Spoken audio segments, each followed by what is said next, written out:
Welcome back, dear student. Now, today we study lecture number 13 from Chemical Thermodynamics. ठीक है, अब हम अगले टॉपिक की तरफ बढ़ते हैं. लास्ट लेक्चर हमने हेसेस लॉ को देखा. आप प्लीज़ आप पीछे के वीडियोस को देखते रहिए, उसकी स्टडी करते रहिए, तो आपको ये टॉपिक समझ में आएंगे. ठीक, चलिए हम आगे बढ़ते हैं. स्पॉन्टेनियस प्रोसेस किसको कहेंगे? स्पॉन्टेनियस, इसको इरिवर्सिबल भी कहा जाता है. ठीक, पहले हम कुछ यहाँ पे एग्जाम्पल देखते हैं तो आपको और अच्छे समझ में आएगा. जैसे कि आइस अगर लेते हो आप, आइस के क्यूब्स आपने एक ट्रे में रख दिया. ठीक, इसको आप कुछ भी नहीं करोगे, कुछ देर के बाद आपको आइस का वजूद नहीं मिलेगा, यहाँ पे पानी मिलेगा. ठीक, क्या हुआ इसका मतलब?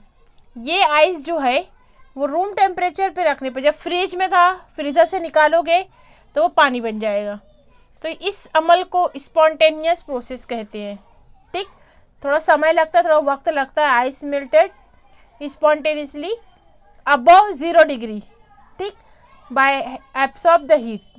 ठीक, इसी तरह कोई आप टैंक वगैरह में देखते हो, पानी अगर फिल है, पूरा भरा हुआ है, तो ये अपर लेवल से लोअर लेवल की तरफ पानी का फ्लो बहुत इजी होगा. ठीक, आपको अगर इसका रिवर्स करना है, यहाँ पर अगर आप कुछ छोटे पॉट में से कलेक्ट करते हैं, ये बहुत फास्ट और स्पॉन्टेनियसली फ्लो होगा बनिस्बत इसके कि आप इस पानी को यहाँ ऊपर पहुँचाओ. यहाँ पर आपको वाटर पंप की ज़रूरत पड़ेगी, कुछ पंप के ज़रिए उसको आप सक करके ऊपर पहुँचाओगी. ठीक, तो ये प्रोसेस वाटर का flow from higher level to lower level is called spontaneous process without applying any force. कोई फोर्स नहीं अप्लाई कर रहे हो आप. ठीक, this is called spontaneous process. Same इसी तरह पानी में आपको सोडियम क्लोराइड को डिसॉल्व करना है. ठीक, आप पानी में से इसके जो भी सॉल्ट के टुकड़े हैं, जो भी क्रिस्टल है, अगर आप डाल देते हो इमीडिएटली वो डिसॉल्व हो जाता है विदाउट स्टरिंग. कुछ हिलाना भी नहीं पड़ता है. थोड़ी देर में देखोगे कि आपको क्रिस्टल नज़र नहीं आएंगे, पानी में हल हो गए हैं इसलिए नज़र नहीं आते हैं. तो इसका क्या मतलब हुआ? वो प्रोसेस स्पॉन्टेनियस है. इसी तरह आप कप में आपकी कॉफ़ी अगर रखी हुई है, ठीक, थोड़ी देर के बाद आप देखोगे कि वो कॉफ़ी जो है अगर वो हॉट है तो वो ऑटोमेटिकली कूल हो जाती है रूम टेम्परेचर पे. ठीक, इसके रिजल्ट में जो कुछ हीट रिलीज होती है, तो ये प्रोसेस भी क्या कहलाता है? स्पॉन्टेनियस. तो यहाँ पर स्पॉन्टेनियस इरिवर्सिबल प्रोसेस का मतलब समझ में आ गया आपको. ठीक, it is a spontaneous process have natural tendency to occur and does not require any external influence for their occurrence. ठीक, यहाँ पे आपको कुछ हिलाना नहीं पड़ेगा, कोई फोर्स नहीं लगाना पड़ेगा, मैकेनिकल एनर्जी नहीं लगाना पड़ेगी. यहाँ पे आपको कुछ हीटिंग की ज़रूरत नहीं कि आप आइस को हीट करोगे तभी मेल्ट होगा. यहाँ पे आपको फ्लो करने के लिए कोई ऊपर से आप कुछ फोर्स अप्लाई नहीं करोगे. कॉफ़ी को ठंडा करने के लिए आप पंखा नहीं भी चालू करते हो तो वो ऑलरेडी रूम टेम्परेचर पे ठंडी हो जाएगी. तो ये सब का मतलब होता है स्पॉन्टेनियस प्रोसेस. ठीक, अब यहाँ पर हम इसके अगले पॉइंट की तरफ बढ़ते हैं, एनर्जी एंड स्पॉन्टेनियसिटी.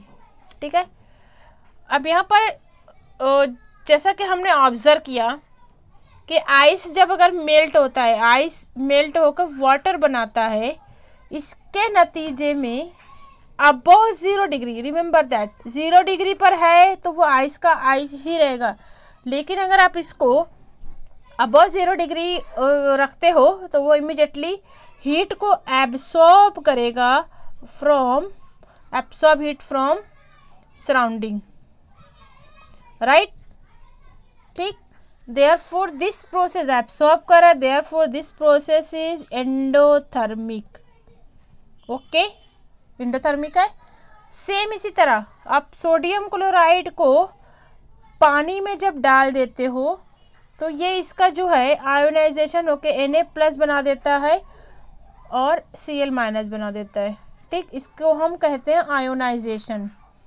इसके नतीजे में हम देखते हैं कि चेंज इन एंथैल्पी जो होती है वो +3.9 किलो जूल पर मोल. अब यहाँ पर भी हमने कोई पानी में हल किया नमक को तो कोई एनर्जी नहीं प्रोवाइड किया, बल्कि इसके नतीजे में कुछ ना कुछ एनर्जी जो है वो रिलीज हो रही है, सॉरी दैट एब्सॉर्ब हो रही है। एब्सॉर्ब हो रही है, कहाँ से एब्सॉर्ब हो रही है? From the surrounding, the absorption of energy from surrounding, ठीक, पॉजिटिव है, एब्सॉर्ब हो रही है। Therefore this also a endothermic, okay, ये दोनों एंडोथर्मिक एग्जाम्पल है। लेकिन अगर आप सोडियम क्लोराइड को या दूसरे एग्जाम्पल इस तरह, यहाँ पर ऐसा हम कुछ एक्सोथर्मिक एग्जाम्पल लेते हैं।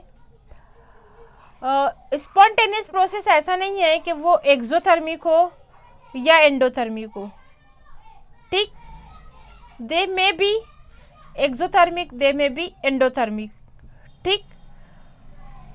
जैसा कि हम अगर एक एग्जांपल लेते हैं, एक्सोथर्मिक का एग्जांपल ले लेते हैं, दोनों एंडोथर्मिक की हो गई है। सोडियम क्लोराइड को और सोडियम हाइड्रोक्साइड लो, सोडियम हाइड्रोक्साइड को HCl से हम मिलाते हैं, ये क्या है? बेस है। बेस को एसिड से मिलाते हैं, दोनों स्ट्रॉन्ग है, तो इसके नतीजे में बनता है सोडियम क्लोराइड प्लस वाटर, ठीक।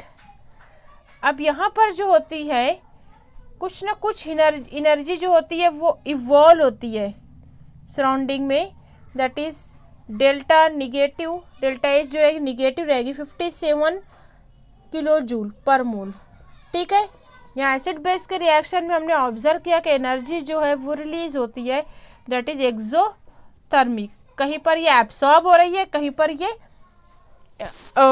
इवॉल्व हो रही है exothermic, that means heat is evolve और रिलीज।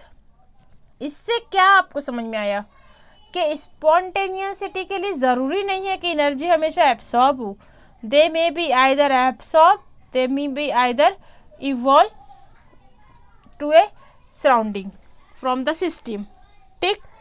तो यहाँ पर इसकी मदद से अब थोड़ा सा कन्फ्यूज़न है कि कब एनर्जी रिलीज हो रही है, कब एनर्जी एब्सॉर्ब हो रही है, तो ये हमको डेल्टा एच की वैल्यू देती है आइडिया कि आइदर पॉजिटिव और निगेटिव, ठीक। तो इसको समझने के लिए हम देखते हैं कि एक नई term that is called entropy, ठीक। मैं इसको अगले लेक्चर में बताऊंगी कि एंट्रोपी क्या होती है। यही ये कन्फ्यूज़न को दूर करने के लिए एक क्लियर कंसेप्ट आ जाता है, एक नई टर्म आ जाती है, इसको हम अगले लेक्चर में स्टडी करते हैं। जब तक के लिए खुदा हाफिज़।